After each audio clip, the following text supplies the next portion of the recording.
শয়তানের কাছে নিয়ে আসি। জয়েন করতেছে আরো।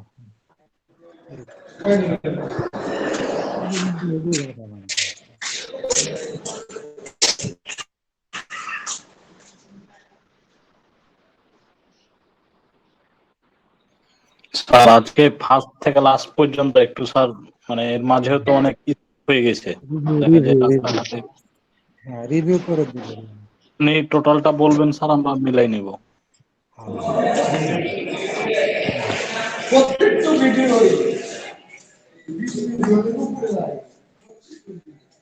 রুবেলটা মাইক্রোফোন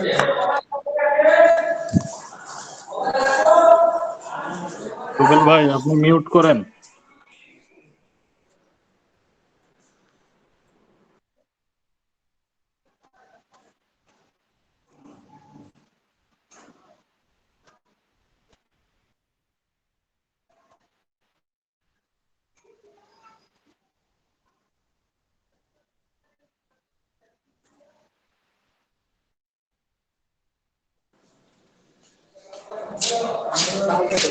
হ্যাঁ আর বলা আমারটাই খাইছি গ্যাস কলার সেদিকে আসছে ভাই।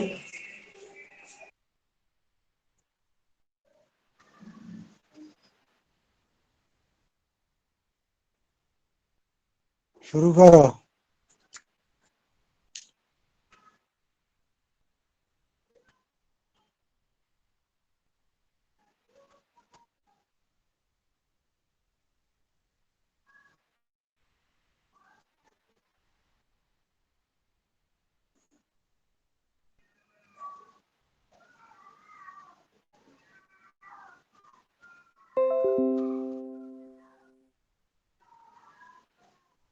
স্যার শুরু করতে পারেন স্যার। আজিজুর রহমানও জয়েন করছে, আজিজ ভাই একটু জয়েন করে নিক। তো শুরু করো। What is adjusting entry? Join করলে আমি জয়েন করাই দিচ্ছি, তোমরা শুরু করো। What is adjusting entry?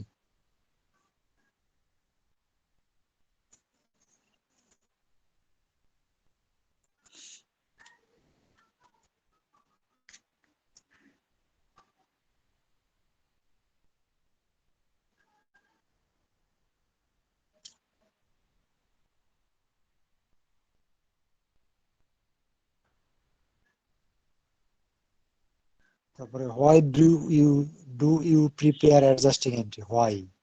Why do you prepare adjusting entry?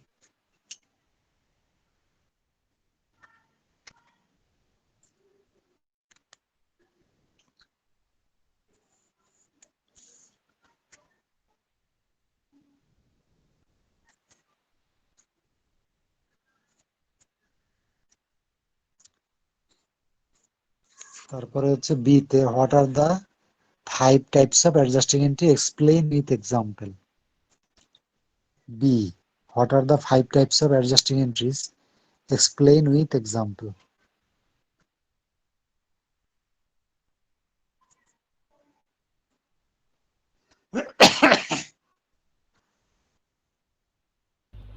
Sir, again, what are the 5 type of? Adjusting entry. তারপরে explain with example. ক্লাসে এগুলো আলোচনা হয়েছে সুন্দর করে, তারপর আমি উত্তরও বলে দিচ্ছি, দেখো। Explain. Explain with example.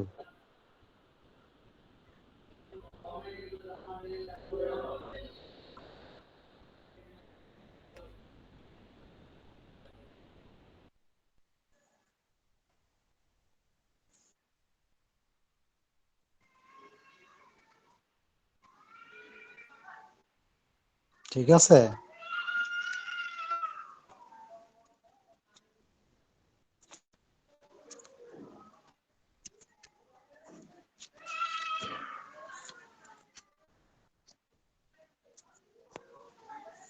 দুইটা থিওরি, 3 নম্বরের সিতে হলো ম্যাথ। থিওরির কি উত্তর বলতে হবে? লেখো। এ,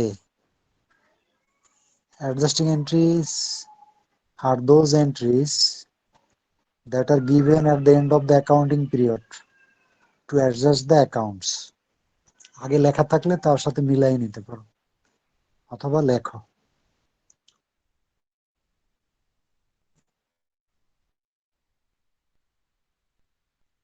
না, আগে এক একটা শেষ করো, হ্যাঁ, আগে কোশ্চেনগুলো সব লেখা যাবে। এ বি, তারপরে সিতে ম্যাথ, এ বি থিওরির উত্তর লেখো। অ্যাডজাস্টিং এন্ট্রিজ এগুলো ক্লাসে পড়ানো হয়েছে, ক্লাস করো নাই? Adjusting entries are those entries that are given at the end of the accounting period. লেখো, adjusting entries are those entries that are given at the end of the accounting period to adjust the accounts.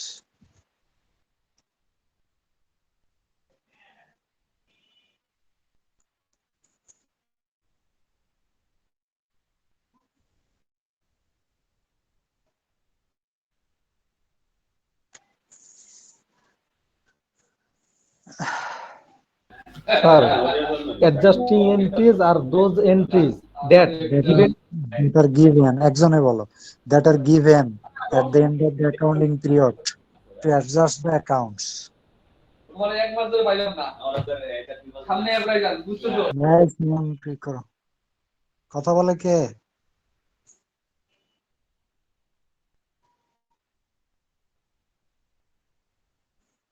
লেখছো, adjusting entries are those entries that are given at the end of the accounting period to adjust the accounts.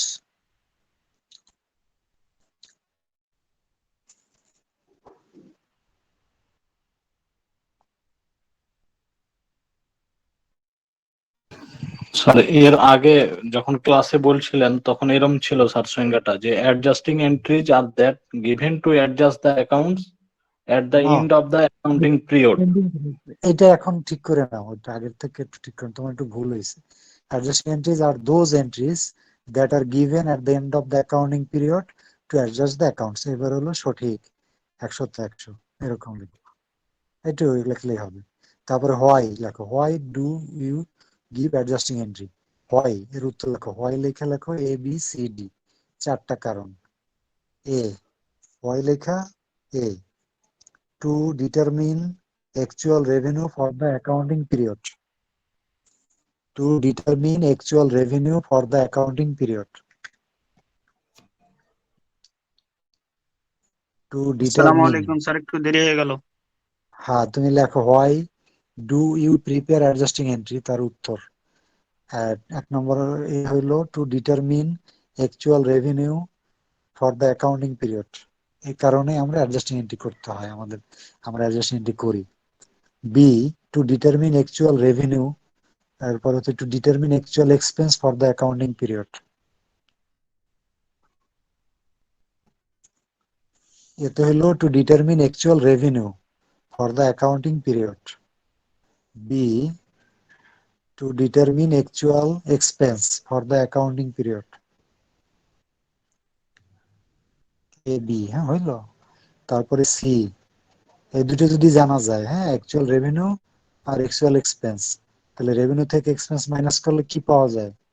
হ্যাঁ, net income, actual net income. পরেরটা লেখো to determine actual net income for the accounting period. To determine actual net income for the accounting period.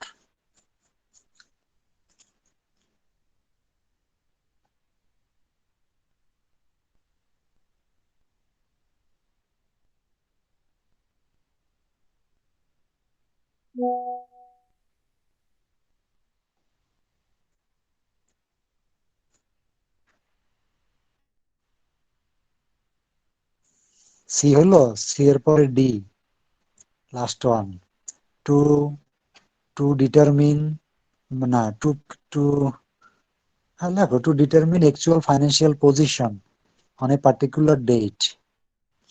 4 নম্বর বা D, to determine actual financial position on a particular date.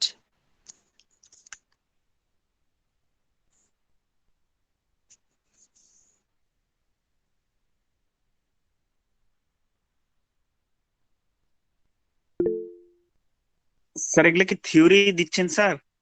হ্যাঁ sir, ক্লাসে পড়ানো হয়েছিল, আবার repeat করতেছি।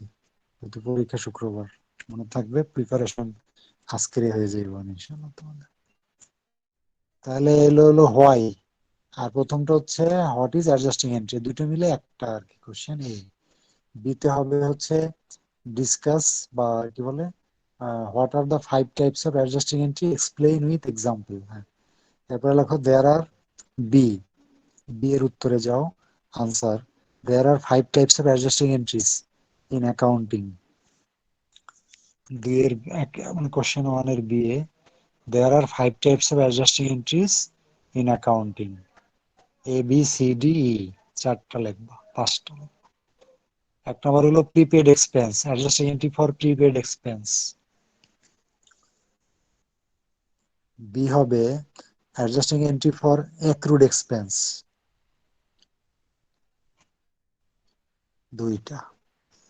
C হবে adjusting entry for accrued revenue, এগুলো লেখো।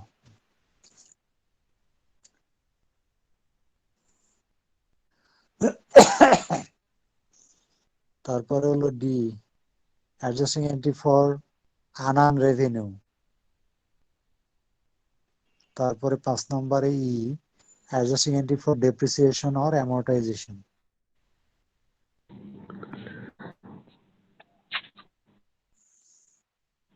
তাহলে 2 এর স্যার এগুলা 5 কি শীটে দেওয়া আছে?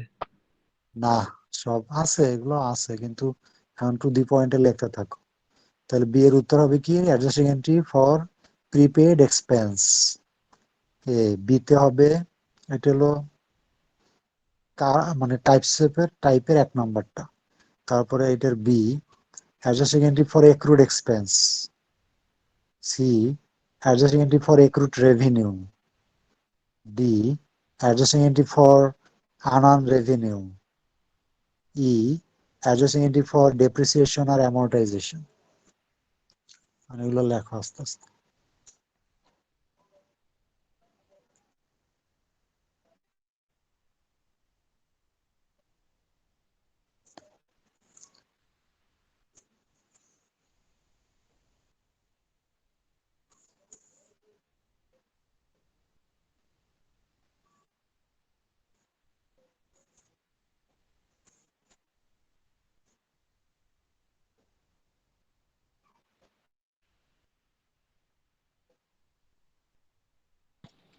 স্যার বি নাম্বারটা যেন কি বলেন স্যার, এটা স্কিপ করে গেছি স্যার।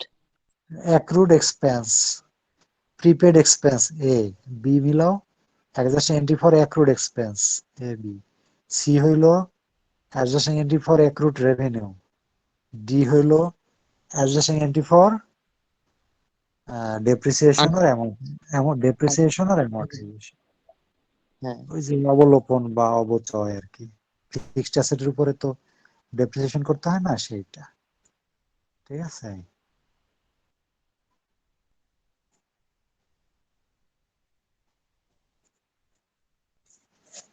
হয়েছে 5 প্রকারের অ্যাডজাস্টিং এন্ট্রি। আর উদাহরণ দিও, আমি খালি টাইপ গুলো লিখে দিলাম, উদাহরণ তো ক্লাসে আলোচনা হয়েছিল। ঠিক আছে, যেমন ইন্স্যুরেন্স এক্সপেন্স প্রিপেইড, সেটার 50% এক্সপায়ার করছে, তাহলে একটা উদাহরণ হবে কি insurance expense debit, prepaid insurance credit, এটা একটা উদাহরণ হলো। দ্বিতীয়টা হলো accrued expense, salary expense debit, salary payable credit. লেখো লেখো, এগুলো লেখো, এক্সাম্পল লেখো। ফার্স্টার এক্সাম্পল লিখতে হবে, নাহলে এটার মার্ক হয়েছে 3, 3 এ 3 পাবা না। এক্সাম্পল লিখতে হবে।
জি স্যার, পরের গুলো বলেন। অ্যাডজাস্টিং এন্ট্রি ফর প্রিপেড এক্সপেন্সের উদাহরণটা হবে প্রিপেড ইন্স্যুরেন্স একটা লিখবা, আর এদেরকে এক্সপায়ার করছে তাহলে লিখবা insurance expense debit prepaid insurance credit, এটা উদাহরণ হবে। দ্বিতীয়টা হলো accrued expense, salary expense debit salary payable credit, যে কোনো একটা অ্যামাউন্ট ধরে দাও। তারপরে হচ্ছে কি অ্যাক্রুড রেভিনিউ লিখবা, এর উদাহরণ হবে account receivable debit service revenue credit. Accrued রেভিনিউটা লেখো সি 3 নম্বরে, account receivable debit service revenue credit.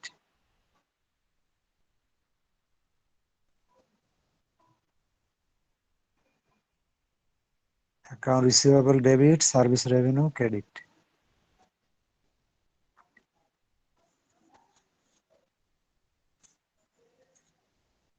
লিখছো?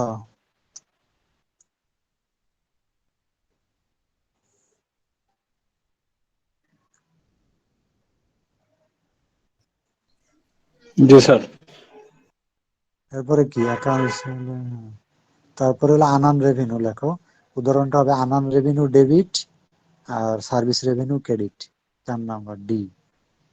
5 নাম্বারটা হবে, বসো 4 নাম্বারটা লেখো আনান revenue debit service revenue credit, amount একটা লিখে দাও 5,000 10,000 যাই হোক। আনান রেভিনিউ ডেবিট হবে সার্ভিস রেভিনিউ ক্রেডিট হবে, এটা হলো অ্যাডজাস্টিং এন্ট্রি হবে। এগুলা কিন্তু তোমার ওই যে অঙ্কে যে দিছি না, অঙ্কের সময়ও কিন্তু এগুলোই হবে, মানে এগুলো মানে এই টাইপের হবে আর কি, বুঝছো, এই টাইপের মনে রেখো। এবং সেখানে 6টা অ্যাডজাস্টিং এন্ট্রি দিছি, 6টায় সুন্দর করে করতে পারলে ওইটা পাস, আর এগুলো 5 10 হয়ে যাবে ইনশাআল্লাহ। থিওরিতে 5, ম্যাথে 5 10। এখন পরের এক্সাম্পলটা বলুন। খালি ডেবিট ক্রেডিট আর টাকা লিখবা, কয় টাকা কোশ্চেনে দিছি সেই টাকাটা বসাই দিব। এক্সাম্পলটা যা শিখিয়ে দিছে এই অনুসারে ম্যাথ হবে, 5টা অ্যাডজাস্টিং এন্ট্রি করতে হবে। আমি ফিগার গুলো দিয়ে দিছি, লেখাগুলো টেক্সট গুলো লিখে দিছি, দেখে শুনে বুঝা কোনটা কোন ক্যাটাগরিতে পড়ে লেখা ফিগার বসাই দিবা, হয়ে যাবে জার্নাল এন্ট্রি গুলো। হ্যাঁ বাস। আর এটা তো কোনো ফর্ম বা ছক নাই, জাস্ট ওই মানে লাইন করে না, লিখলেই হলো। লাইন করে লিখলে হলো, হ্যাঁ ঠিক আছে করলে হবে। বা তুমি 1 2 3 4 5 লেখা, এটা ডেবিট এত টাকা ওইটা ক্রেডিট এত টাকা, বাস এরকম। ডেবিট আগে যাবে, ক্রেডিট অ্যাকাউন্টটা পরে হবে, পরিমাণ যে পরিমাণ ডেবিট সেই পরিমাণ ক্রেডিট, এরকম হবে। ওকে। 5 নম্বরটা লেখো depreciation expense debit accumulate depreciation credit. Depreciation expense debit একটা অ্যাসেটের নাম লেখো equipment, accumulated depreciation equipment credit. Depreciation expense debit অথবা যেটা অ্যামortization বলছো ওইটা ডেবিট, আর accumulated depreciation equipment credit. Sir ওই যে ক্লাসে বলছিলেন যে 1/3 বা এরম মাস উল্লেখ, মানে এরম থাকতে পারে। থাকতে পারে, হ্যাঁ। 1/3 হ্যাজ বিন এক্সপায়ার্ড, ঠিক আছে, তো সেই অনুসারে যদি টাকা হয় 90,000 তাহলে 30,000 ধরবা। ডেপ্রিসিয়েশন রেট বলা থাকলে সেটা অ্যাসেটের উপরে রেট অ্যাপ্লাই করবা, এভাবে করে অ্যাকাউন্ট অ্যামাউন্টটা পাবা। এটা তো কমন সেন্স, এটা বোঝো না কেন? অ্যামাউন্ট তো এভাবে পাইতে হবে, এটা বুঝতে, হ্যাঁ তো মনে রাখতে হবে যে কিভাবে অ্যামাউন্টটা পাওয়া যায়, এটা একটা জ্ঞান, হ্যাঁ মনে রাখতে হবে। গুড। তাহলে এই হলো তোমার ম্যাথ, যেটা এক্সাম্পল আকারে বুঝাই দিলাম, আর ওদিকে এক্সাম্পল তো দিব এই থিওরির সাথে, আবার এই 5 টাইপস উদাহরণ বলবো, আর what is adjusting entry and why do you prepare adjusting entry. Theory এবং এই ম্যাথ মিলে 10। এতক্ষণে 10 পাইছো, 20 মিনিট বসে, হ্যাঁ ওকে। দ্বিতীয় কোশ্চেনে যাও, 2 এর এ না আমি যেভাবে থাকুক আর কি, পরের পরবর্তীতে দাও এটা বারবার। হ্যাঁ পরবর্তী হলো what is financial statement analysis.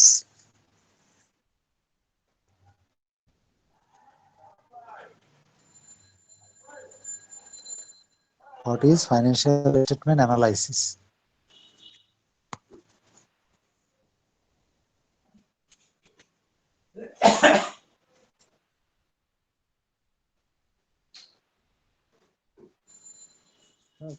কোশ্চেনটা একটু রিপিট করেন। What is financial statement analysis?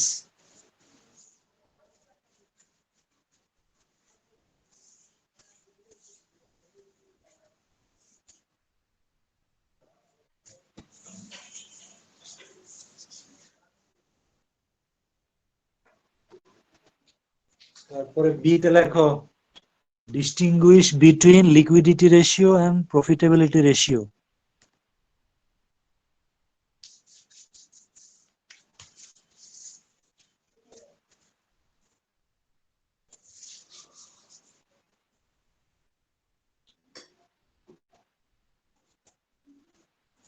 B লেখো distinguish between profitability ratio and liquidity ratio.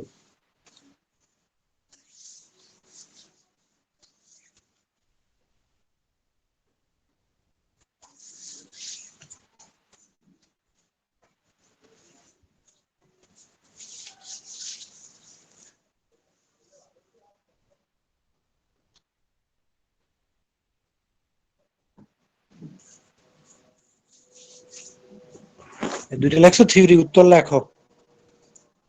A analysis কি করে জানো?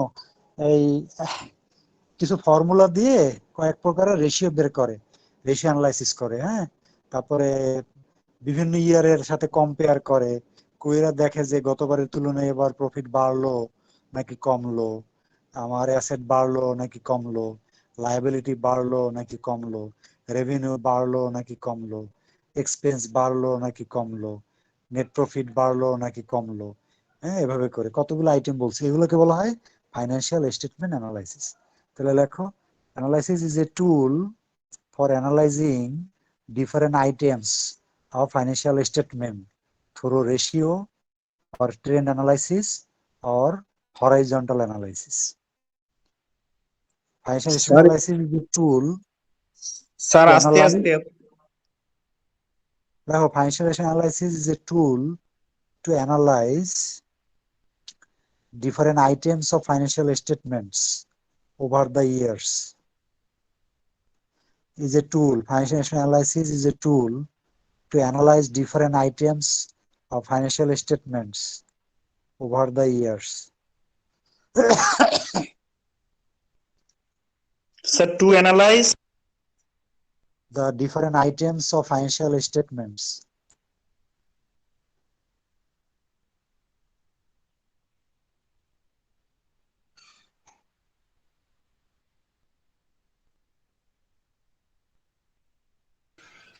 জি স্যার, ফাইন্যান্সিয়াল স্টেটমেন্ট, তারপরে Analyze different items of financial statement over the years.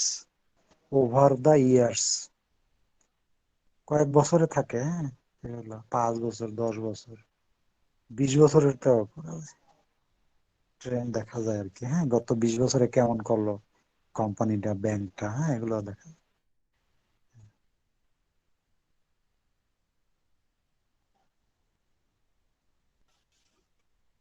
G sir, over the year. Years. Full stop দাও, আর লাগবে না। এটা হলো what is financial statement analysis. বুঝছো? এটুক লিখবা কিন্তু।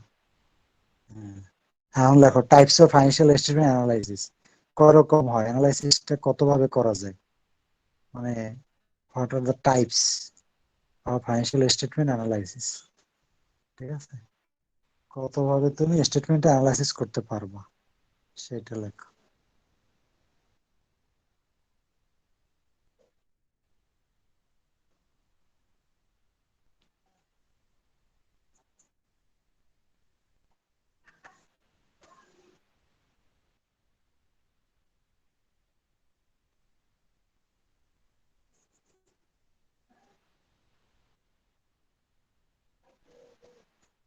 জি sir. Types of financial statement analysis. হ্যাঁ, লেখো এক নম্বর হলো horizontal analysis, HORIZONTAL, horizontal analysis. 2 number হলো ভার্টিক্যাল অ্যানালাইসিস, উপরে নিচে। হ্যাঁ, একবার উপর থেকে প্রত্যেকটা আইটেম কত পার্সেন্ট বাড়লো কমলো, কত ডলার বাড়লো কমলো, এইভাবে অ্যানালাইসিস করা হয়। বুঝছো? মানে গতবারের তুলনায় সেলস কত ডলার বাড়লো, ঠিক আছে, গতবারের তুলনায় কস্ট অফ গুডস সোল্ড কত ডলার বাড়লো বা কমলো, এই ধরনের একটা আইটেম ওয়াইজ অ্যানালাইসিস করা হয়। এগুলো হলো হরাইজন্টাল আর ভার্টিক্যাল, মনে থাকবে। একটা হলো হরাইজন্টাল, একটা হলো ভার্টিক্যাল, এই দুই অ্যানালাইসিস। 3 নম্বর হলো রেশিও অ্যানালাইসিস, অনুপাত বিশ্লেষণ বলে এটাকে, রেশিও বের করা হয়, সেগুলা আবার 5 প্রকারের। তো তুমি যাও, 3 নম্বর হলো রেশিও অ্যানালাইসিস। এখন টাইপস অফ রেশিও গুলো লেখো।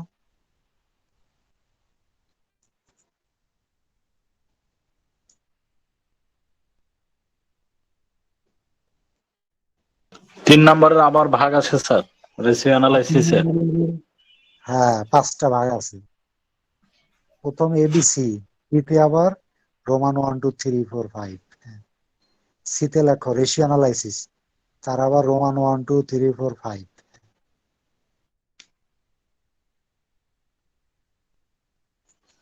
বলেন স্যার। বুঝতে পারছো? তোমার ধরো সেলস 2022 সালে সেলস ছিল 22 বিলিয়ন, 2023 সালে সেলস হয়েছে 28 বিলিয়ন, তাহলে তোমার 6 বিলিয়ন বাড়ছে। এটা এক ধরনের অ্যানালাইসিস, হ্যাঁ, এটা হরাইজন্টাল। ওকে। আবার যদি বলা হয় যে তোমার টোটাল অ্যাসেট এর তুলনায় ক্যাশ কত পার্সেন্ট, তাহলে সেটা হবে vertical, cash divided by total asset, সেভাবে করা হবে। ঠিক আছে? তাহলে এভাবে একটা ভার্টিক্যালিও করা, এটা হরাইজন্টাল ওইটা, আর ওই উপরে নিচে পার্সেন্টেজ করা, এটা হলো ভার্টিক্যাল। এরপরে তৃতীয়টা হলো রেশিও অ্যানালাইসিস। রেশিও অ্যানালাইসিসের ভিতরে আবার আছে, লেখো 5 প্রকার। রোমান 1, ওই যে বললাম না, এটা তোমার দ্বিতীয় প্রশ্ন উত্তর হয়ে যাইব, মানে বিটা। এক নম্বর হলো প্রফিটেবিলিটি রেশিও, প্রফিটেবিলিটি রেশিও, তার একটা উদাহরণ লেখো তাহলে হবে। গ্রোস মার্জিন রেশিও, টান দিয়ে লেখো for example gross margin ratio, বা নেট মার্জিন রেশিও, অথবা রিটার্ন অন অ্যাসেট, অথবা রিটার্ন অন ইকুইটি, এগুলোকে বলা হয় প্রফিটেবিলিটি রেশিও। তুমি একটা উদাহরণ লেখো, প্রফিটেবিলিটি রেশিও উদাহরণ হচ্ছে gross margin ratio. Roman 2, liquidity ratio, তার একটা উদাহরণ লেখো, এই current ratio, equal to current asset divided by current liability.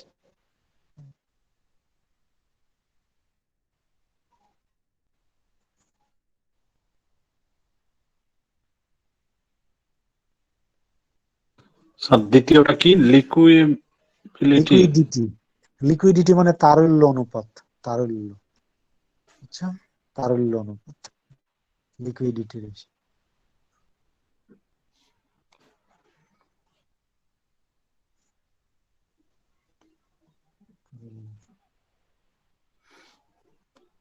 Sir এক্সাম্পলটা কি যেন হবে লিকুইডিটি রেশিওর?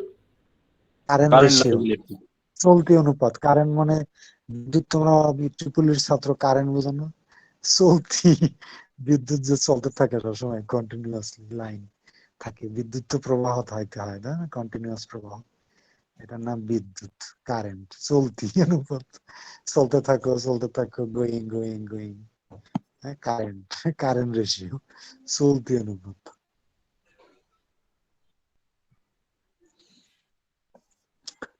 তারপরে লিকুইডিটি, হ্যাঁ, 3 number solvency ratio, solvency ratio 3 number.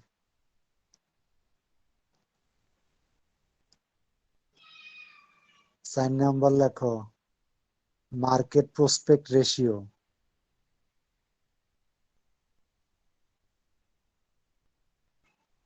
চার নম্বর কি স্যার?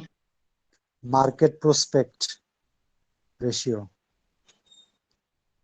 স্যার 3 নাম্বারটা কি বললেন? কেন, বলো কি বলছিলাম? সলভেন্সি রেশিও, সলভেন্সি রেশিও, হ্যাঁ, বুঝছো? উদাহরণ স্যার। হুজুর, হ্যাঁ হুজুর, বুঝতে পারছো? সলভেন্সি রেশিও, সলভেন্সি মানে বুঝো না, তোমার টাকা পয়সা আছে কিনা, নাকি ঋণগ্রস্ত হয়ে গেছো, এইটা, প্রতিষ্ঠান ঋণগ্রস্ত হয়েছে কিনা, এগুলো আর কি, হ্যাঁ, সলভেন্সি রেশিও। আর 4 নাম্বারটা sir market processing ratio. Market prospect, market কত, মার্কেটের প্রতিষ্ঠানের কেমন, ভালো করতেছে না খারাপ করতেছে, এগুলো market prospect ratio. Sir solvency রেশিওর এক্সাম্পল? সলভেন্সি যেমন equity, equity to total asset ratio, equity divided by total asset, equity to total asset ratio, solvency. বা ডেট টু ইকুইটি রেশিও, বা debt to total asset ratio, এগুলো সবই solvency ratio. Debt মানে হচ্ছে ঋণ divided by total asset into 100। তাহলে তুমি বুঝতে পারবা তোমার কত পার্সেন্ট লোন আছে এই প্রতিষ্ঠানে, অ্যাসেটের সাপেক্ষে তোমার লোন কত পার্সেন্ট আসে। তুমি কিভাবে বের করবা? তুমি বের করবা total loan divided by total asset into 100, বা বুঝছো তো, বা total liability divided by total asset into 100। তাহলে তুমি তোমার লোন কত পার্সেন্ট আছে অ্যাসেটের সাপেক্ষে সেটা তুমি জানতে পারবা। হ্যাঁ, মনে থাকবে total loan divided by total asset into 100। তাহলে এটা সলভেন্সি রেশিও জানতে পারবা, তোমার কেমন লোন আছে সেটা জানতে পারবা, তুমি কেমন ডেট ঋণগ্রস্ত নাকি তোমার ঋণ কম। ঋণ কম থাকাই ভালো, 10% 20% থাকাই ভালো, 80% ইকুইটি থাকা ভালো, 70%। ওকে, তারপরেরটা কি? আর নাই, শেষ। তাহলে এই হলো তোমার এ আর বি, ঠিক আছে। তাহলে profitability ratio, liquidity ratio, solvency ratio, market prospect ratio, এই 4 ক্যাটাগরির ভিতরে টোটাল আবার 6টা করে ভাগ করে 24টা আছে। তোমাদের সেটা যাচ্ছি না, অত দূর তোমাদের দরকার নেই। এই 6টা গেলে এই 4টার হেড লিখে দিলেই হবে। এরপরে হচ্ছে একটা ম্যাথ থাকবে এখানে সিতে। সে ম্যাথটা হবে এরকম, ধরো তোমার সেলস দেওয়া আছে, হ্যাঁ, কি দেওয়া আছে? সেলস। সেলস আবার দুই রকম হবে, একটা হলো প্রোডাক্ট সেলস, এটা আমি অ্যাপেল কোম্পানি থেকে দিছি আর কি, বুঝছো। আর একটা হলো তোমার অ্যাপেলের অ্যানুয়াল রিপোর্টটা দেখবা, এই লেখো অ্যাপেল অ্যানুয়াল রিপোর্ট, এটা দেখতে হবে এই এই অঙ্কটা করার জন্য। অ্যাপেলের এক্স্যাক্টলি অ্যানুয়াল রিপোর্টটা দেখলেই এটা পারবা। তো এটা কিভাবে হবে, যে কিছু আইটেম মিসিং থাকবে, হ্যাঁ, ওগুলো করে দেওয়া নাই, সেগুলো তোমার মাইনাস করে করে করতে হবে। হ্যাঁ, এই হলো কথা। তাই তোমার কি কি দেওয়া থাকবে, মনে করো সেলস দেওয়া আছে, প্রোডাক্টের সেলস হয়েছে 21 মিলিয়ন, সার্ভিস সেলস হয়েছে 5 মিলিয়ন, 21-এর পর 26 মিলিয়ন হচ্ছে total revenue for Apple, say for example. Less cost of goods sold, তারও একটা প্রোডাক্ট আছে, সার্ভিস রেভিনিউ আছে, সার্ভিস আছে, সেটা মনে করো যে 14 বিলিয়ন, দুইটা মিলাইয়া। তাহলে তোমার 26 থেকে 14 গেলে নেট অপারেটিং ইনকাম থাকবে 12 বিলিয়ন। সেখান থেকে মার্কেটিং এন্ড সেলিং এক্সপেন্স বাদ দিলে পাবা ইনকাম বিফোর ট্যাক্স। সেখান থেকে ট্যাক্স বাদ দিলে পাবা নেট ইনকাম আফটার ট্যাক্স। সেটাকে নাম্বার অফ শেয়ার দিয়ে ভাগ করলে পাবা ইপিএস, আর্নিং পার শেয়ার। এই পর্যন্ত করতে হবে। এখন লেখো sales minus cost of goods sold equal to gross profit, formula number 1। এটা মাথায় রাখতে হবে। Formula number 1, sales minus cost of goods sold equal to gross profit. এই ফর্মুলা মাথায় রাখলে তুমি এটা মাইনাস করলেই গ্রোস প্রফিট বের করতে পারবা। তারপর এখান থেকে sir again sir sales minus goods cost of cost of goods goods sold equal to gross profit, formula 1। এবার formula number 2, gross cash profit সমান কি মাইনাস বললেন স্যার? কি? ক্যাশ ইকুয়াল কি বললেন স্যার? কিসের ক্যাশ? আমি তো বলছি gross profit. Gross profit equal to sales revenue minus cost of goods sold. দ্বিতীয়টা হলো net profit, net operating income equal to gross profit minus operating expense. Net operating income দ্বিতীয় formula, এটা হবে gross profit minus operating expense.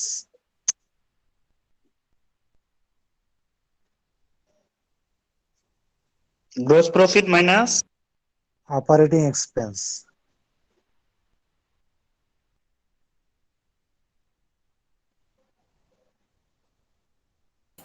is equal to sir gross profit minus operating expense equal to net operating income, মনে রাখতে হবে, is equal to net operating income. Net operating income.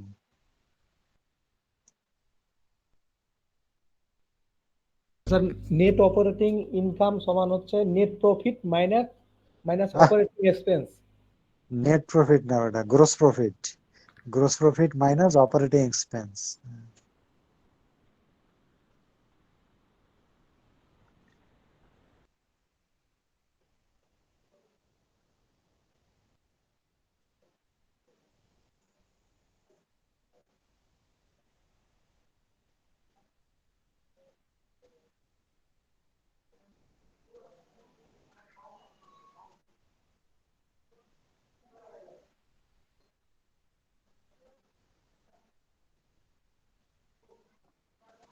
Sir ওই যে horizontal analysis, vertical analysis, তারপরে ratio অ্যানালাইসিসের 4টা বললেন, এরপরে sir আর ছিল না?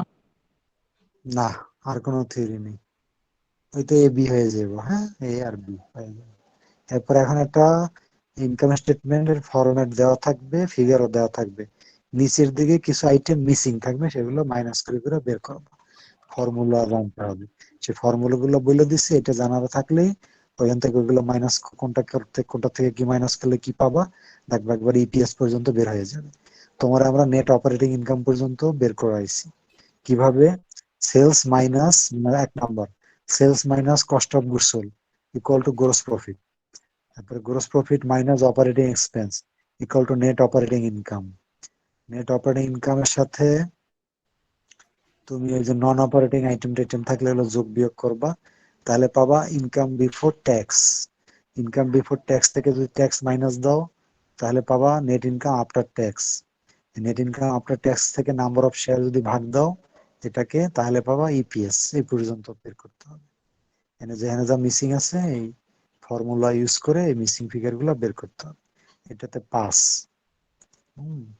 তা আবার 1 নম্বর মিলাও, sales revenue minus cost of goods sold equal to কি পাবা? Gross profit. দ্বিতীয় ফর্মুলা, গ্রোস প্রফিট থেকে মাইনাস অপারেটিং এক্সপেন্স, তাহলে পাবা নেট অপারেটিং ইনকাম। 3 নম্বর ফর্মুলা, নেট অপারেটিং ইনকামের সাথে নন অপারেটিং আইটেম যোগ বিয়োগ করবা, তাহলে পাবা income before tax. Income before tax এর পরে 4 number formula, net income after tax equal to income before tax minus tax equal to net income after tax. এটা লেখো। 3 আর 4 বুঝি নেই স্যার। 3 হলো যদি নেট অপারেটিং ইনকামের সাথে নন অপারেটিং আইটেম, যেমন ইন্টারেস্ট রেভিনিউ যোগ করতে হবে, ইন্টারেস্ট এক্সপেন্স মাইনাস করতে হবে, নন অপারেটিং আইটেম, তখন পাবা ইনকাম বিফোর ট্যাক্স। সেই ইনকাম বিফোর ট্যাক্স থেকে 4 নম্বর ফর্মুলাতে নেট ইনকাম আফটার ট্যাক্স কিভাবে পাবা, সেটা হচ্ছে net income before tax minus tax, net income before tax minus tax equal to net income after tax পাবা। নেট ইনকাম আফটার ট্যাক্স কে number of share দিয়ে ভাগ দেওয়া, 5 নম্বর ফর্মুলা, তাহলে 5 মার্ক পেয়ে গেল। Net income after tax divided by number of share, এগুলো দেওয়া আছে। হ্যাঁ, তাহলে পাবা পাবা কি ইপিএস পাবা, প্রতি শেয়ারে আয় কত।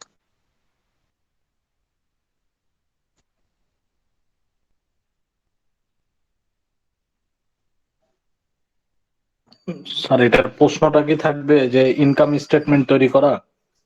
হ্যাঁ, ওই যে অ্যাপেলের মতো, অ্যাপেল কোম্পানির অ্যানুয়াল রিপোর্ট দেখো 2021-22-এর। আপনি ওই যে ক্লাসে করেছিলেন যে revenue, product sold, service revenue, less এর কস্ট অফ হ্যাঁ, সেল। এই 5টা ফর্মুলা যে জানবে সে মিসিং ফিগার গুলো বের করতে পারবে। ওকে, লাস্টে যে কি স্যার ইপিএস বের করে দিতে হবে, net income divide by number of sale, number of share দিয়ে ভাগ, আর নেট ইনকাম আফটার ট্যাক্স কে নাম্বার অফ শেয়ার দিয়ে ভাগ করলে ইপিএস বের করতে পারবা। এটা একটা ইপিএস এর রেশিও। একক কি হবে স্যার? শেয়ার? না, প্রতি প্রতি শেয়ার, হ্যাঁ প্রতি শেয়ার, পার শেয়ার, প্রতি শেয়ার কত আয়, 2 টাকা 4 টাকা এরকম প্রতি স্যার যে শেয়ারে আয় কত। ফর্মুলা বাইর করতেছি স্যার, এই ফর্মুলাটার নামটা কি স্যার আসলে? হলো income statement formula, income statement preparation formula. লেখো, এই যে স্টেটমেন্ট বানানোর formula, income statement preparation formula. এই ফর্মুলাটা জানবে, ফর্মুলা তাহলে মাই প্লাস মাইনাস করতে পারলে হয়ে গেল, সে একবার ইপিএস পর্যন্ত বের করতে পারবে। হ্যাঁ, প্র্যাকটিক্যালও পারলা, ফর্মুলাও জানবা। তো মিলে দ্বিতীয়টা শেষ। তৃতীয় নম্বর, নাম্বার 3,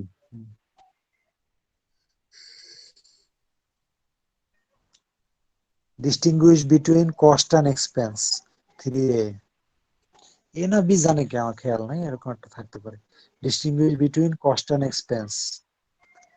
তারপর একটা লেখো, differentiate between manufacturing cost and non manufacturing cost.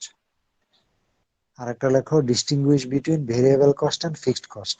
এই 3টা ডিস্টিংশন থাকবে এ বি তে, থিওরি। স্যার 2 নাম্বার কি বললেন? Distinguish between manufacturing cost and non-manufacturing cost.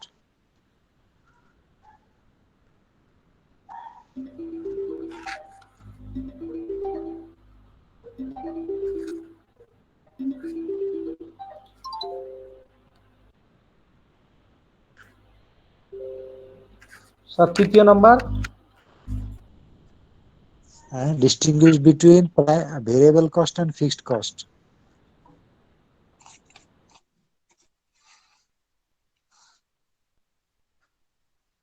এটা দিয়ে আর কি এবি থাকবে আর কি। হ্যাঁ, মানে স্যার এগুলা 3 এর এবি নাকি? মানে 3-এর এ বি, হ্যাঁ হ্যাঁ হ্যাঁ, এগুলো ডিস্টিংশন করতে পারলে 5 পেয়ে যাবে বা 4, 2 2 4 পেয়ে যাবে। মানে এগুলার এরপর স্যার ওই যে সোয়েঙ্গার এক্সাম্পল দিছিলেন। হ্যাঁ, এরপরে সি তে হলো ম্যাথ, স্যার এক নম্বর স্যার এক নম্বরটা কি distinguish between between cost and expense. আমার যতটুকু মনে পড়ে, কম বেশি হইতে পারে ভাই, আমি এক্স্যাক্টলি তো মনে রাখতে পারি না, দু একটা এলোমেলো হইতে পারে, হ্যাঁ মনে রাখো। সুতরাং আমার এটা যে সব পড়বা, সব তো পড়বাই, মানে আরো বেশি বেশি পড়ো। আচ্ছা, তারপরে সাং কস্ট কি, হোয়াট ইজ সাং কস্ট, এটা মনে হয় কোনো একটাতে আসছে, এতে না বিতে, জানি না, এটা পরে লেখো। Sunk cost and opportunity cost, distinguish between sunk cost and opportunity cost. এর আগেটা ছিল distinguish between variable cost, fixed cost, এগুলো মিলে এ বি থাকবে আর কি। তারপরে হচ্ছে ম্যাথ, সি তে math, sir sunk cost and opportunity cost, সুযোগ ব্যয়।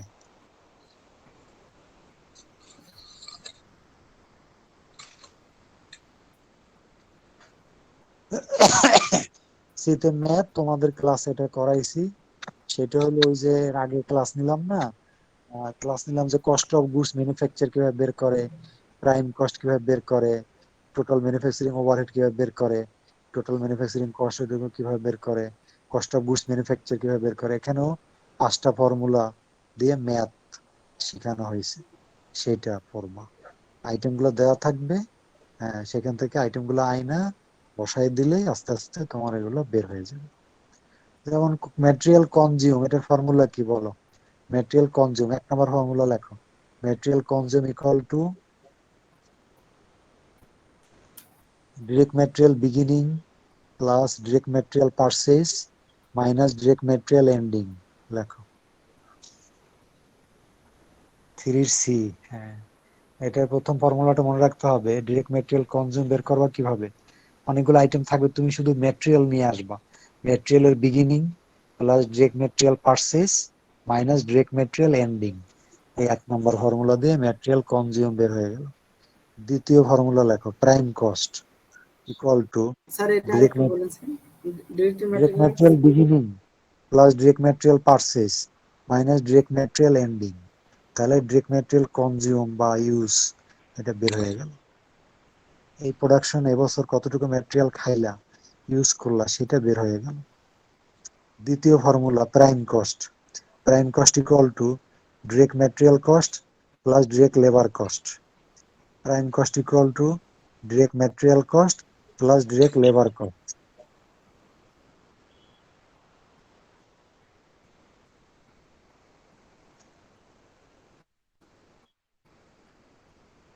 স্যার প্রাইম কস্টটা আরেকবার বলুন। ওই যে ডিরেক্ট ম্যাটেরিয়াল কস্ট উপরে যে ফিগারটা পাইছো, তার সাথে খালি ডাইরেক্ট লেবার ফিগারটা যোগ করে দিবা, অন্য কোনো আইটেম না, অনলি ডাইরেক্ট লেবার, আর কোনো আইটেমের দিকে তাকাবাই না। ঠিক আছে, ইনডাইরেক্ট লেবার হাবিজাবি এগুলো হলো ওভারহেডে যাবে, ওগুলো এখানে আসবে না। তাহলে material cost plus direct labour cost equal two prime cost, দ্বিতীয় ফর্মুলা।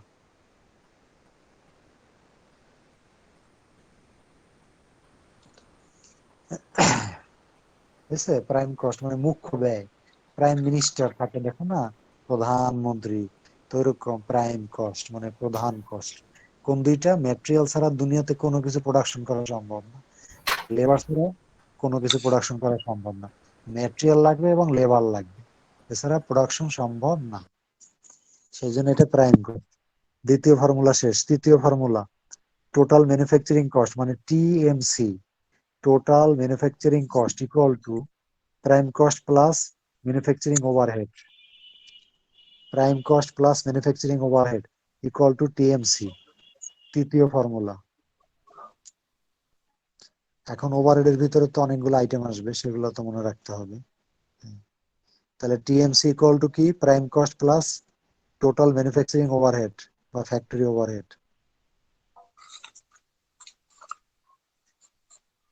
3, 4 নাম্বার, এখন এই টিএমসির সাথে ওয়ার্ক ইন প্রসেস বিগিনিং যোগ এন্ডিং মাইনাস, তাহলে পাবা কস্ট অফ গুডস ম্যানুফ্যাকচার্ড। বাস, এতটুকু মনে হয় একটা রিকোয়ারমেন্ট। আর এর সাথে যদি তুমি ফিনিশ গুডস যোগ করো আর বিয়োগ করো এন্ডিং আর বিগিনিং যোগ করো, তাহলে পাবা কস্ট অফ গুডস সোল্ড। ওটুকু পর্যন্ত মনে রাখা হয়। তাহলে cost of goods manufacture equal to হচ্ছে TMC plus work in process beginning minus work in process ending. তাহলে পাবা কস্ট অফ গুডস ম্যানুফ্যাকচার্ড, উৎপাদিত পণ্যের ব্যয়, মোট ফিনিশ গুডস এর দাম কত, খরচ কত হয়েছে ওর পিছনে। আর এটার সাথে যদি তুমি ফিনিশ গুডস বিগিনিং যোগ করো এন্ডিং মাইনাস দাও, তাহলে পাবা cost of goods sold. Last formula 4 number না 5 নাম্বার। তাহলে এখানেও 5টা ফর্মুলা মাথায় রাখতে হবে। 5 number 3 number cost of goods sold, cost of goods manufactured এর সাথে ফিনিশ গুডস বিগিনিং যোগ এন্ডিং মাইনাস। ফিনিশ গুডস মানে এফজি, ফিনিশ গুডস বিগিনিং যোগ এন্ডিং মাইনাস। স্যার আপনার ভয়েসটা শুনতে পাচ্ছি না স্যার। কেন?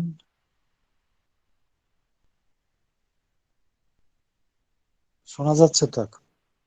জি স্যার, বুঝতে এইগুলা কি স্যার এই সূত্র মুখস্থ করে ওই ম্যাথে করে কাজে ম্যাথ লাগাইতে হবে করতে স্যার? হবে, ম্যাথে কাজে লাগাইতে হবে, ম্যাথে। তো 5 স্যার, মার্ক সবে ওই ম্যাথ, ম্যাথ তিনটাতেই ম্যাথ স্যার ম্যাথ। ফরম্যাট আকারে থাকবে না কোনো? হ্যাঁ, না এটা মিসিং ফিগার না, এনে তুমি ওইখান থেকে পিক করবা, ফিগার এক একটা পিক করে এনে যোগ করে দিবা, বাস। কোনটা কোনটা কোথায় যাইবে এভাবে করে সব আইটেমে দেওয়া আছে। হ্যাঁ, ওকে। এখানে কোনো মিসিং থাকবে না, সব আইটেম দেওয়া আছে, কোনটা কোথায় বসবে কি হবে বসাই দিলে হয়ে যাবে এই ফর্মুলা অনুসারে। বাস। তাহলে 30 শেষ। 4 number CBP analysis. What is CBP analysis? What are the assumption of CBP analysis? 4 এর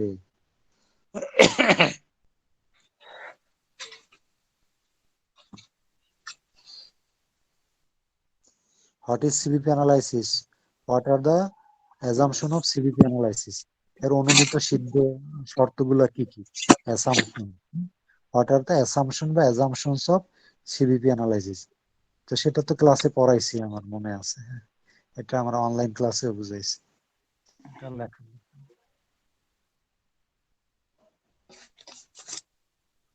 এটা বিতে হলো what are the usefulness or necessity of CBP analysis. এটা আমাদের প্র্যাকটিক্যাল লাইফে কিভাবে হেল্প করে, কিভাবে এটার ইউজফুলনেস বর্ণনা দাও, ইম্পর্টেন্স কি, গুরুত্ব কি, এটার মাহাত্ম কি বর্ণনা করো। স্যার আস্তে আস্তে বলেন স্যার একটু। What are the usefulness of CBP analysis? B. বুঝছো? Usefulness of CBP analysis.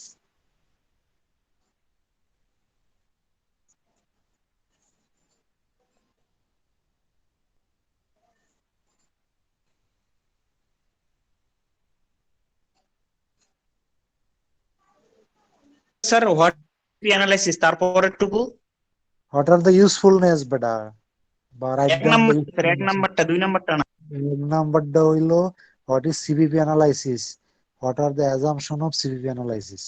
দুইটা মিললে আর কি একসাথে এক। এ। বি তে হলো what are the usefulness of CBP analysis, এটা হলো বি। এটা 2 মার্ক। আর উপরেটা 3, সব মিলাইয়া 5। এরপরে সি তে হইবে ম্যাথ। লেখো একটা এক্সাম্পল, লেখো তাহলে বুঝে যাবো। 3টা রিকোয়ারমেন্ট থাকবে।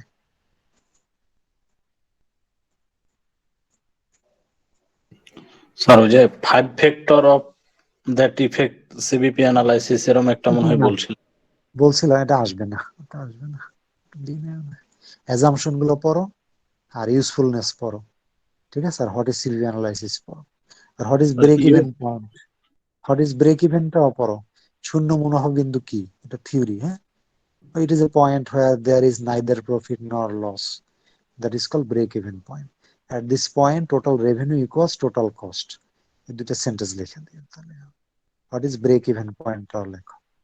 আর what are the usefulness of CBP analysis বা ব্রেক ইভেন পয়েন্ট অ্যানালাইসিস, একই কথা। এই দুটো থিওরি। আর সিতে হলো ম্যাথ। ম্যাথটা আমরা এই অনেক উদাহরণ দিয়ে ক্লাসে করাইছি, অসুবিধা নেই, এটা পারবা। যেমন রিকোয়ারমেন্ট গুলো লেখো, calculate break even point in units and dollar.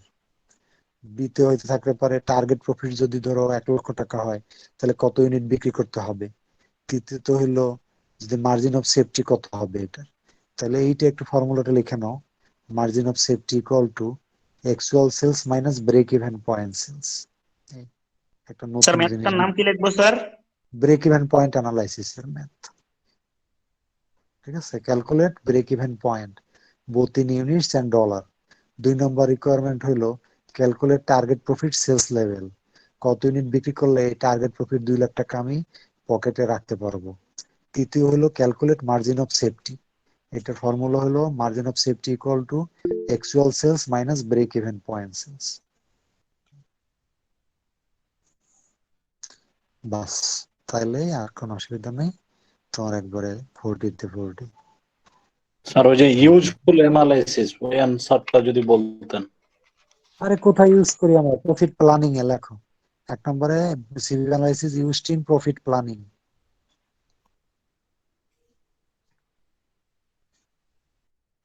Short term planning and cost and revenue planning. Planning করতে গেলে এই সিভি অ্যানালাইসিস জানতে হবে, মার্কেটিং ডিপার্টমেন্টে কাজ করতে গেলে এটা জানতে হবে।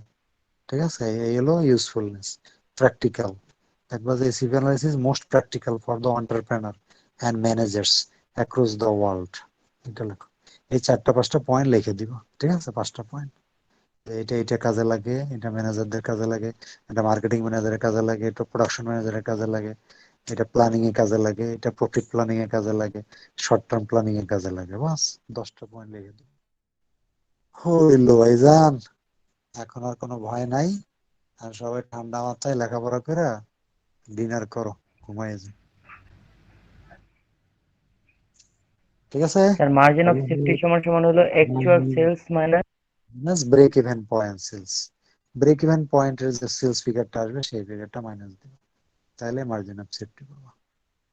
ওকে ব্রাদার, তাহলে আজকে এই পর্যন্ত, 10:10 বেজে গেছে। আর না, এখন তোমাদের জন্য গুড লাক, আর হচ্ছে যে তোমরা ইনশাল্লাহ পেয়ে যাবে সবই, কোনো অসুবিধা নেই। আর এই যে মার্জিন অফ সেফটির এই অ্যাকচুয়াল সেলস এই ভ্যালুগুলো তো দেওয়া থাকবে প্রশ্নে। হ্যাঁ, প্রশ্ন দেওয়া থাকবে, আর ব্রেক ইভেনটা তোমার উত্তরে আসবে, ওই যে calculate break even point in টাকা বা ডলার, সেই ফিগারটা দিয়ে মাইনাস দিয়ে দেবে। ঠিক আছে, ধরো স্যার 10 লাখ টাকা। হ্যাঁ স্যার বলো। এইভাবে করলে হবে না? ব্রেক ইভেন কি? পয়েন্টের ম্যাথটা স্যার, ফিক্সড কস্ট কি? ভাগ sales per unit minus variable cost per unit. হ্যাঁ, এই তো ফর্মুলা, গুড। এই তো ইউনিটে উত্তর হয়ে যাবে। হ্যাঁ, আর টার্গেট প্রফিট কিভাবে বের করবা?